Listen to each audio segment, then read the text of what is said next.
pour cette nouvelle vidéo. Alors j'espère que je suis bien installée. Aujourd'hui je sais pas, je galère donc pardon si je sais pas comme d'habitude. Désolée aussi pour la coupe de merde, hein, mais aujourd'hui clairement c'est un jour sans. En plus vous allez vous taper cette coupe pendant 3 vidéos parce que je vais essayer d'avancer dans la programmation de mes vidéos à venir. Aujourd'hui on se retrouve pour un point lecture, enfin un update. Et il n'y aura seulement que 3 livres à l'intérieur car pour le quatrième j'ai décidé de faire une vidéo à part étant donné que je sais que je vais m'étaler un petit peu plus. Donc on va commencer de suite. Alors je crois que ça va être assez rapide parce qu'il y a 2 petits livres et un plus gros qui était un thriller. Je commence directement avec la grosse déception du moment. Si rien ne bouge d'Hélène Gaudy. Donc je vous l'ai présenté dans mon book haul je crois, ou mon unboxing plutôt je pense. C'était clairement une perte de temps, je l'ai lu en 1 heure, encore, enfin un peu moins d'1 heure, donc 45 minutes je crois. Il fait 120 pages, bon je lis pas très vite mais bon bref. Pour vous dire, je dois me replonger dedans tellement j'ai un peu oublié ce qui s'y passait. On suit une famille qui a recueilli en fait une adolescente à problème, enfin je crois qu'elle a 18 ans. Et ils vont faire des vacances en famille car eux-mêmes, ce couple a une fille de 14 ans je crois. Non, 14 ans et la amie qu'ils ont pris elle a 16 ans, je crois que c'est un truc comme ça. Et on sent déjà que c'est un peu une atmosphère un peu louche, j'ai pas trop compris. On nous détaille un petit peu la vie de chaque personnage, assez rapidement quand même. Hein. On débarque avec elle dans une sorte de maison de vacances dans laquelle la famille a l'habitude d'aller. Simplement là c'est la première fois qu'ils y amènent quelqu'un d'étranger à cette maison. Et en gros il se passe rien, et voilà, il se passe pas grand chose.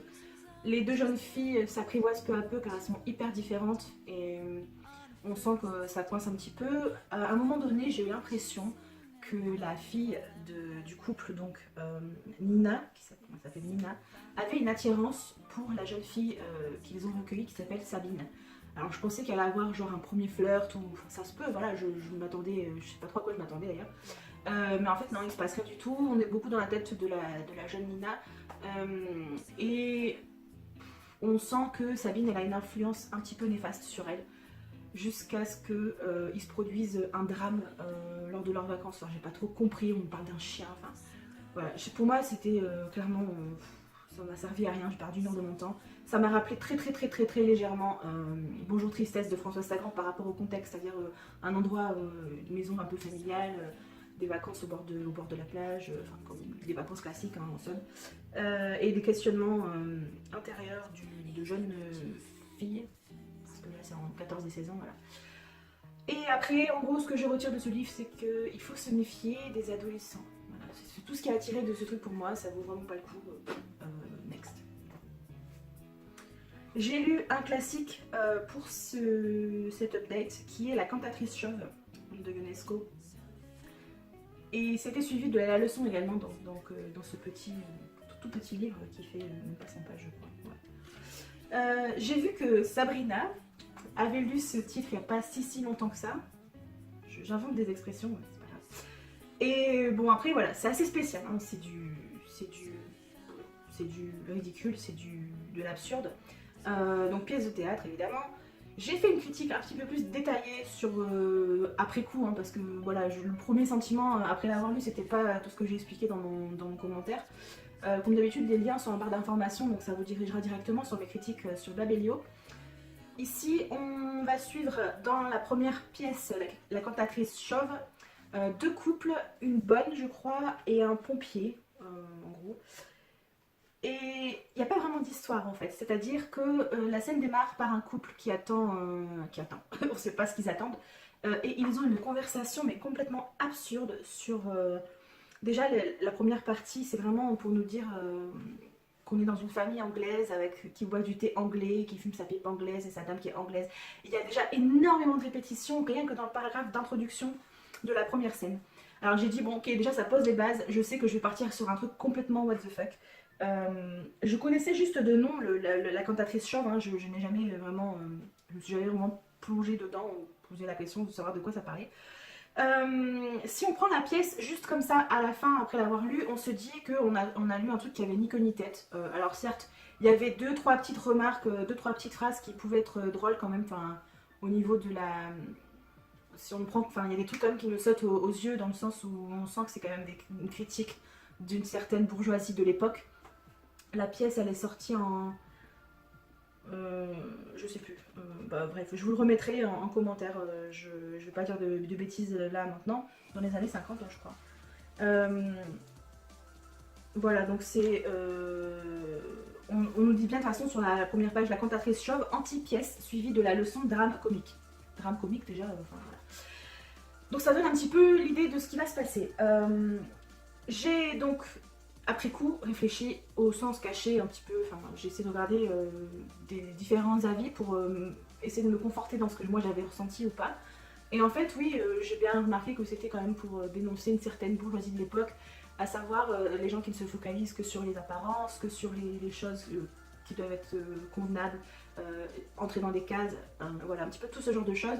Je vais pas plus développer parce que vraiment c'est de l'absurde, donc soit on peut le prendre, je pense, au premier degré, voilà, être vraiment dans l'étude des mœurs de l'époque, du message caché, ou voilà. Ou alors après on prend vraiment au millionième degré et on se dit bon ben voilà, il a juste voulu faire un truc comme ça pour se démarquer.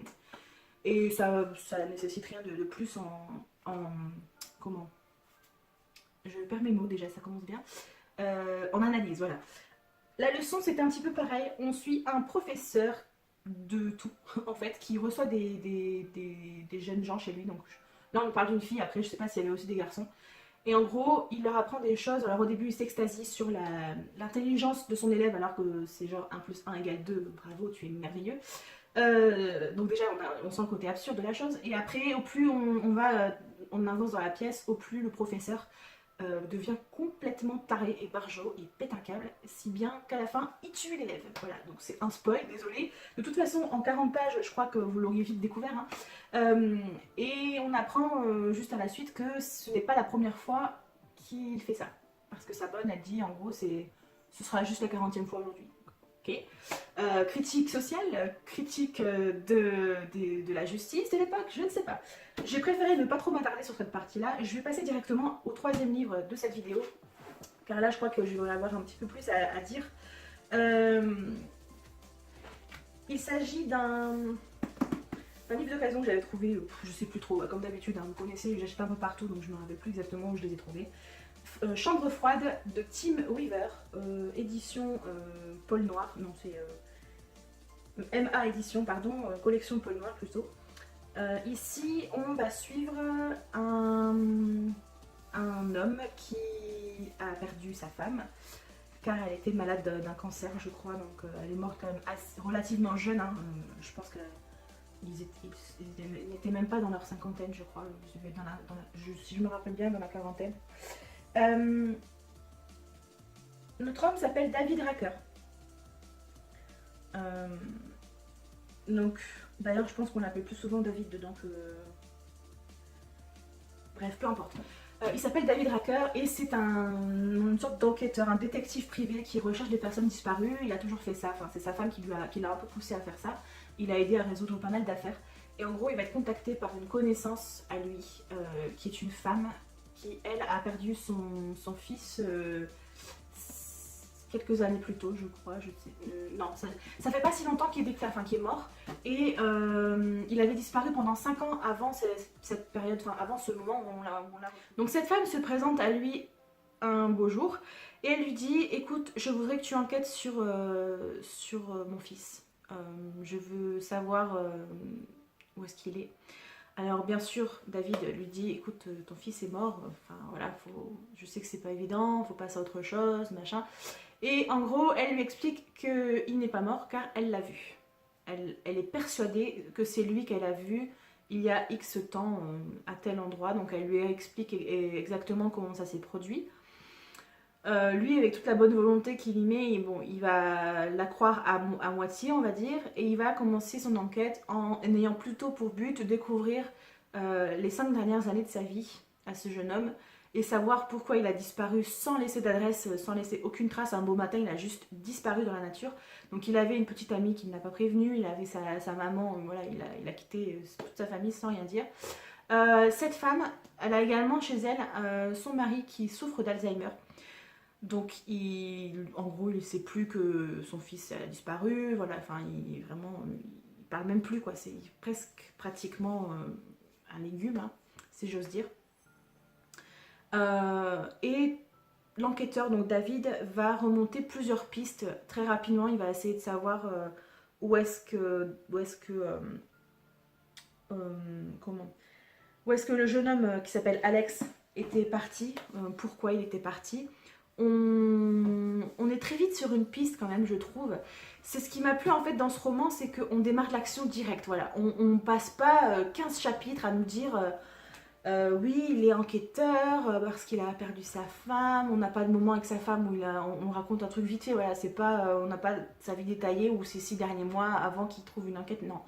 On a juste quelques pages, un chapitre, je crois d'ailleurs. Et tout de suite, on lui propose cette enquête, bien sûr, hein, contre une bonne somme d'argent.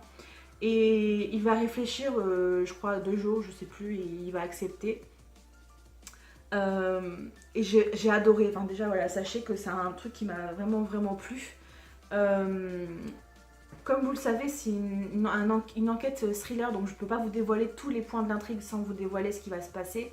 Sinon, il n'y aura plus de trop d'intérêt à lire le livre. Mais moi, personnellement, je suis allée de surprise en surprise. Mais, il y a un petit mais, j'avais trouvé la solution, enfin du moins, on va dire, allez, 80% du truc, quasiment dès le départ. Parce que, si vous faites bien attention, il y a un petit indice à un moment donné qui m'a tiqué direct. Alors, je me suis dit, ça c'est louche. Est-ce que nanana nanana? Et bien en fait oui, nanana nanana. Vous comprendrez si vous êtes intéressé pour le lire, hein, voilà, si vous êtes intéressé par ce titre. J'ai trouvé ça bien fichu. Après, il y avait quand même quelques petits clichés, à savoir un homme qui a perdu sa femme, qui est triste, qui met du temps à s'en remettre. Voilà, c'est un peu le cas typique de l'enquêteur un peu dépassé par les événements, comme vous en avez déjà dû en croiser dans plusieurs titres. Mais à côté de ça, quand même, j'ai trouvé que l'enquête, elle était vachement intéressante et je voulais vraiment savoir ce qui allait se passer, quoi. Au-delà de l'enquête pour retrouver Alex, il y a aussi une autre intrigue en parallèle qui est très bien menée, je trouve. Et il y a beaucoup de sujets auxquels je ne m'attendais pas, que je ne m'attendais pas à trouver, c'est plutôt plus français. Dans ce livre. Alors, je vais m'en rappeler quand même assez longtemps. Je vais le conserver parce que ça se trouve peut-être que dans 10 ans je m'en rappellerai plus. Mais j'ai vraiment bien aimé. Voilà, après, sachez que le titre Chambre froide, ça a un rapport avec l'histoire, mais on n'est pas, voilà, dans un cabinet du médecin légiste. Voilà, c'est un peu plus complexe que ça.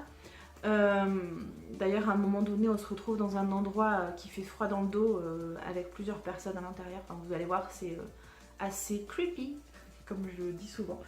Bref, je crois que je vais m'arrêter là parce que ça sert à rien d'en dire plus. Franchement, si vous voulez quelques petits détails en plus, comme je vous l'ai déjà dit, allez voir en barre d'informations. Je vous mettrai les liens directement pour mes avis voilà, plus écrits et construits sur Babelio.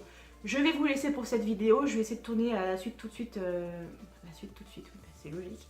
La vidéo concernant le livre duquel je souhaite vous parler dans quelques minutes.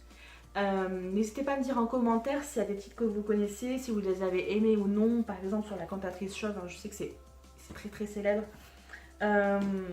J'ai hâte de voir avec vous ce que vous avez pu penser de ces livres et si je vous ai donné envie de lire celui-là, parce que franchement, je trouve qu'il vaut le coup quand même.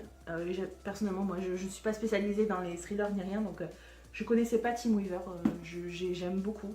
Et c'est un premier roman, j'ai vu que par contre c'était un premier roman, je crois. Il me semble, ouais, voilà, c'est son premier roman, donc j'ai trouvé ça vraiment super. Je vous dis à très bientôt, donc à tout de suite pour moi, dans une prochaine vidéo. Portez-vous bien, profitez de votre famille, lisez quand vous le pouvez et surtout, faites ce que vous voulez. Ciao, ciao.